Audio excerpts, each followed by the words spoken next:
बहुत अरसा पहले बड़े जंगल के किनारे एक छोटा सा गांव था। ये ज्यादातर वक्त पुरअमन गांव था, लेकिन गांव के लोग लोबीजोन के खौफ में रहते थे, जिनके बारे में कहा जाता था कि वो जंगल के अंदर रहते थे। लोबीजोन तारीख मखलूक थे, आधा आदमी और आधा भेड़िया, और हर पूरे चांद की तारीख पर कहा जाता था कि ये मखलूक इंसानी गोश्त की तलाश में जंगल से बाहर निकल आती थी। लेकिन ऐसी मखलूक कैसे वजूद में आई? ये सादा बात है, किसी भी खानदान में पैदा होने वाले 7वें बेटे पर लानत। लानत किसी बेटी पर नहीं पड़ेगी, लेकिन अगर एक माँ ने 7 बेटों को जन्म दिया तो उन बेटों में से आखिरी जरूर लोबीजोन बनेगा। जब फिलिप पैदा हुआ तो इसकी माँ खौफजदा थी। उसे बेटी की उम्मीद थी, 7वें बेटे की नहीं। लेकिन फिलिप की माँ मेहरबान और प्यार करने वाली थी, और वो अपने बच्चे से पीछे हटने वाली नहीं थी। इससे कोई फर्क नहीं पड़ता था कि गांव वाले इस लानत के बारे में कुछ भी कहें। कई साल सुकून में गुजर गए। फिलिप एक मजबूत लड़का बन गया जिसे इसकी माँ और बाप और 6 भाई बहुत पसंद करते थे। लेकिन फिलिप ये नोटिस करने से नहीं रह सका कि इसके साथ इसके भाइयों से मुख्तलिफ सलूक किया गया था। वो स्कूल नहीं गया क्योंकि उस्ताद इसकी इजाज़त नहीं देता था। ये मुनासिब नहीं था क्योंकि नौजवान लड़का नई चीज़ें सीखना पसंद करता था और शिद्दत से दूसरे बच्चों के साथ दोस्ती करना चाहता था। अगर कभी फिलिप को इसकी माँ ने रोटी लेने के लिए भेजा तो गांव के लोग कभी भी इसके रास्ते में नहीं आते थे और हमेशा उसकी तरफ खौफ और नाराज़गी के इम्तिजाज से देखते, जिसने नौजवान लड़के को बेचैन कर दिया। दूसरे बच्चे इसके साथ नहीं खेलते थे, और जब पूरा चांद होता था तो उसे कभी बाग में जाने की इजाज़त नहीं थी। ये आखिरी नुक्ता शायद उन सब में सबसे बुरा था, क्योंकि फिलिप को चांद से बहुत प्यार था। इसके बारे में कुछ खास तौर पर जब वो रात के आसमान में भरा हुआ और गोल थान ने फिलिप से बात की और उसकी रूह को जगाया और इसे गाने, नाचने और भागने पर मजबूर किया। जिंदगी पुरअमन होने के बावजूद खुशी से बहुत दूर थी। फिलिप ने हर गुजरते साल के साथ खुद को ज्यादा से ज्यादा अलग थलग पाया। इसका कोई दोस्त नहीं था और इसे कभी भी दूसरे बच्चों के साथ खेलने के लिए मदऊ नहीं किया गया था। कभी कभी वो उनकी हंसी सुनता और तसव्वुर करता कि वो क्या खेल खेल रहे हैं और वो सब कितना मजा कर रहे हैं। फिलिप ने यह भी देखा कि इसकी माँ और उसके भाई भी इसे अजीब नजरों से देखने लगे थे। मेरे साथ इतना बुरा क्या है? फिलिप अक्सर अपने आप से पूछता था। मैं इतना बुरा लड़का नहीं हूं। मैं अपने कामकाज करता हूं और मैं तकरीबन कभी बदतमीजी नहीं करता। मेरे साथ दूसरे बच्चों से इतना मुख्तलिफ सलूक क्यों किया जाता है? जैसे ही वो अपनी 15वीं सालगिरह के करीब पहुंचा, फिलिप पहले से कहीं ज्यादा उदास था। इसकी माँ से शाज़ो नादिर ही घर से बाहर जाने देती थी और वो अक्सर इसकी सोहबत में मुश्तइल नजर आती थी। कम उम्र बच्चे अगर कभी इसे अपने घर के पास खुद खेलते हुए देखते तो इस पर पत्थर फेंक देते, लेकिन जब वो उनको ललकारने के लिए मुड़ता तो वो चीखते हुए भाग जाते जैसे वो कोई इफरीत हो।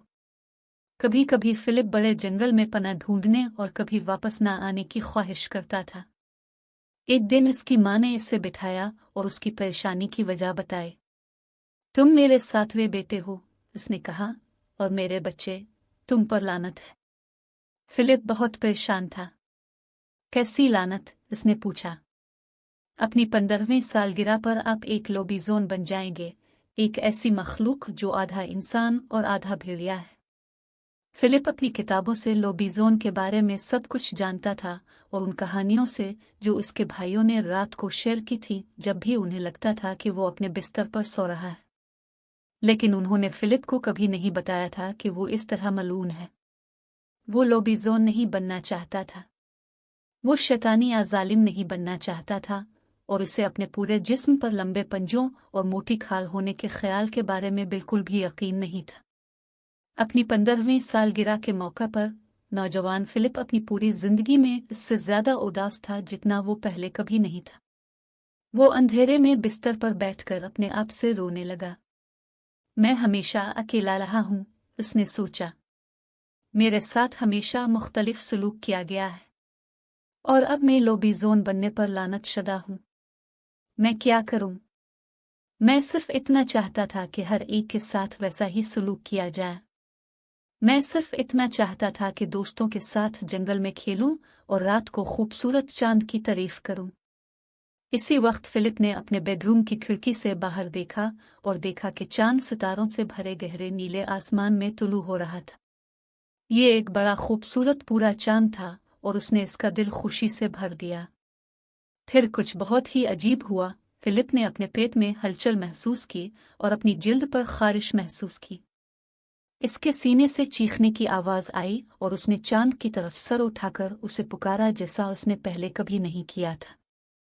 इसके जिस्म पर अचानक खाल फूट आई और उसके हाथों और पैरों के नाखून हाथी दांत के रंग के लंबे पंजों में बदल गए। इसके कपड़े टुकड़े टुकड़े हो गए और उसके कदमों में फर्श पर गिर गए। और जब फिलिप ने आईने में देखा तो उसने एक लंबे भेड़िया वाले लड़के का अक्स देखा जो उसके पूरे जिस्म पर मोटी खाल के साथ इसे घोर रहा था और जंगली सुर्ख आंखें जो अंधेरे में चमकती दिखाई दे रही थीं। तो मैं एक लॉबीजोन हूँ, उसने चौंक कर कहा। फिलिप ने चांद और जंगल की पुकार को महसूस किया और वो जानता था कि अब वक्त आ गया है कि वो अपनी पुरानी जिंदगी से मुंह मोड़ ले और अपनी तकदीर को गिले लगाए। नौजवान भेड़िया वाले लड़के ने अपने बेडरूम की खिड़की खोल दी। रात को बाहर छलांग लगाने से पहले वो रुक गया और अपने पुराने बेडरूम के अर्द गिर्द एक आखिरी नजर डाली और अपनी माँ और बाप और अपने 6 भाइयों के बारे में सोचा। मैं आपको हमेशा याद रखूंगा मेरे प्यारे खानदान, लेकिन अब मुझे कबूल करना चाहिए कि मैं कौन हूँ और नई जिंदगी का आगाज करूंगा। फिर वो अपने सोने के कमरे की खिड़की से छलांग लगाकर जंगल की तरफ भागा। हर वक्त चांद पर चीखता रहता, इसका दिल मुस्तकबिल के लिए अजीब नई उम्मीद से भरा रहता था। जब फिलिप बड़े गहरे जंगल के अंदर था तो उसने एक खूबसूरत जगह पर रुककर कदीम दरख्तों और आसमान में बुलंदी पर मौजूद खूबसूरत चांद को देखा। वो चीखता और छलांग लगाता और नाचता और हंसता। और जब आखिरकार उसने चीखना और नाचना बंद कर दिया तो उसने इर्द गिर्द देखा और देखा कि दीगर लोबीजोन जंगल के खाली हिस्से में जमा थे। कुछ फिलिप की तरह जवान थे, कुछ बूढ़े थे। वो फिलिप के करीब पहुंचे और इसका इस्तकबाल किया। तुम अब घर में हो, दोस्तों के दरमियान बड़े जंगल में, एक ने नर्म और शफीक लहजे में कहा। और यह तभी था जब फिलिप को एहसास हुआ कि वो बिल्कुल भी लनती नहीं है। मैं एक लॉबीजोन हूँ और मैं घर में हूँ, उसने मुस्कुराहट के साथ कहा जब उसने पूरे चांद तक अपना सर उठाया और पूरी ताकत से चीखा। दूसरे लॉबीजोन सब ने इसमें शमूलियत इख्तियार की और चांद के एजाज में रात के आसमान पर एक जबरदस्त ग्रुप में गाना गाया। कई मील दूर फिलिप की माँ अपने बाग में अपने नाइट गाउन में मलबूस खड़ी थी और बड़े जंगल के अंदर से हल्की हुआ के झोंके पर बहती हुई लोबीजोन की आवाज सुन रही थी। बूढ़ी औरत अपने आप से मुस्कुराई क्योंकि वो जानती थी उसके 7वें बेटे ने आखिरकार अपने आप के लिए एक ऐसा घर ढूंढ लिया है जहां इसका इस्तकबाल किया जाएगा और जहां उसके बहुत से दोस्त होंगे और वो लंबी और खुशगवार जिंदगी गुजारें।